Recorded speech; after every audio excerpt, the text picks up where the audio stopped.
Friday, June 27th, 2025. That was the day of the most recent NHL Draft, a draft that will be remembered as one of the biggest misses from the NHL in recent memory.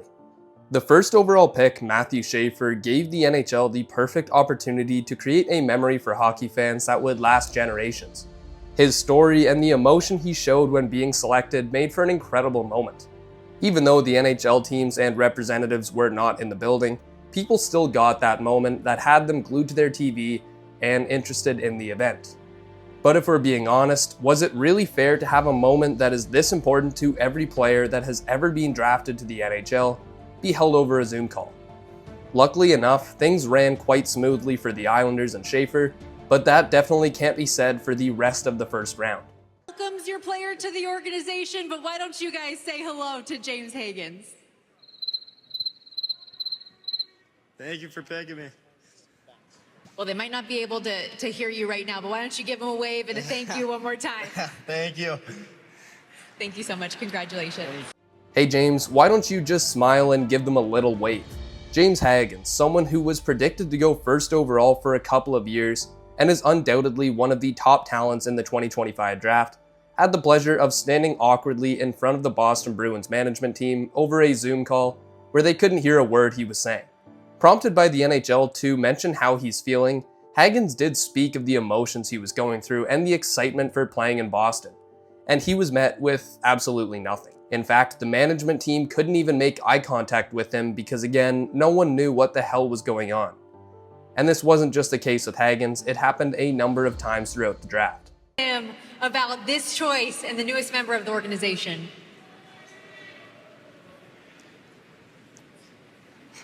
Maybe having a little technical difficulties over there in Ottawa.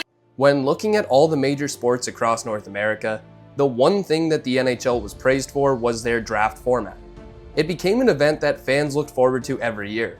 A huge in-person event where every team would have a table and representatives and would be in a centralized location to make 32 dreams come true on day 1 and an additional nearly 200 on day 2.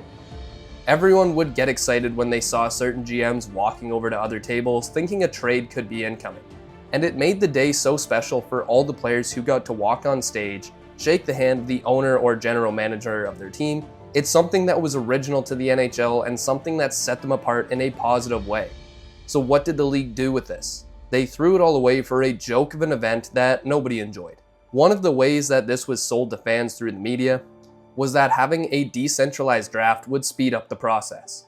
Well, if you sat through that entire first round, you know that they certainly did not speed up a thing one bit. In fact, the first round alone took 4.5 hours. It was almost midnight before the draft was completed. It started at 7 p.m. Safe to say, almost nobody enjoyed this process except for the NHL owners. Even Gary Bettman, from the moment this was announced, made it clear that he was not in favor of this decision. The fans were furious. In fact, almost everybody wished they would go back to the old format. However, that was not the case. Even media personnel, who often take more of a mediating approach to this kind of news, made their opinions clear that they hated the new format.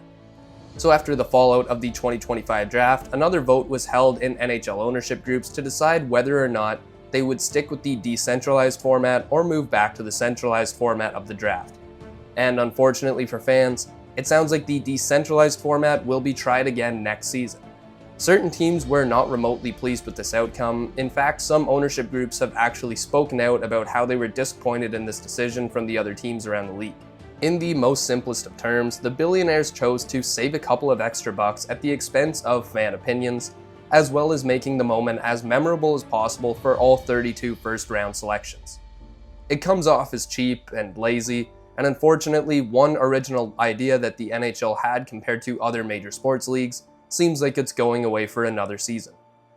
Hopefully next year, when Gavin McKenna, who looks to be a future superstar in the NHL, gets selected first overall, the NHL will have figured out how to make things a little bit less awkward, and maybe, just maybe, a bit more professional. This time around, hopefully we can have a draft done in under 4 hours. Seems reasonable enough. So now the ball is in the court of the NHL, and the people have to come up with ideas to make the first round more efficient. Sometimes though, even when an answer looks clear, the NHL manages to be their own biggest enemy and find a solution that almost nobody likes. If you enjoyed this video, I'd really appreciate it if you left it a like and subscribe to the channel. Also be sure to leave a comment down below, and as always, I'll see you in the next one.